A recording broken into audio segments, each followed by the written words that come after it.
Presidential historian Doug Wead says the president needs to learn that, not necessarily feature all pressers with a guitar, but take a cue from Steve, I guess. Right, Doug? That's right. That was the charm of Ronald Reagan. He actually subscribed to the political axiom that the less you say, the more they listen. And a presidential speech, it just was the height of the whole process. A presidential speech made policy.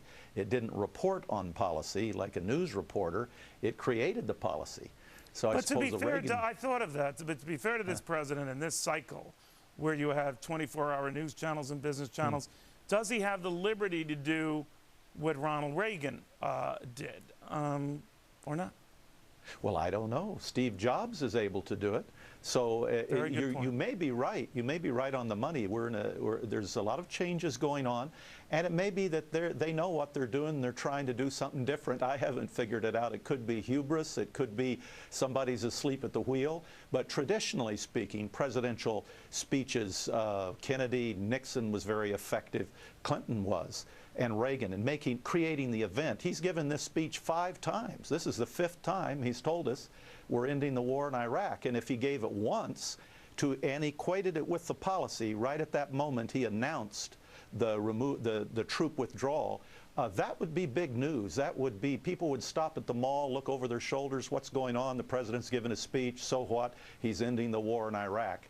Instead, we've heard it several times, heard it just last Saturday. We heard it February 28th, 2009. We'll probably hear it again in January. So they may be up to something here, but they certainly have changed. But you're right. On this matter, there is a certain sameness to it. And I think even on the economy, the statements he made today, we have new initiatives coming. I'm paraphrasing here.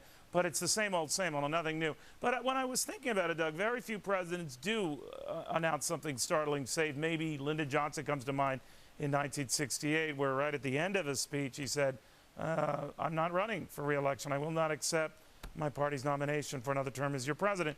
And that was like a bombshell at the time. You don't expect any fireworks like that.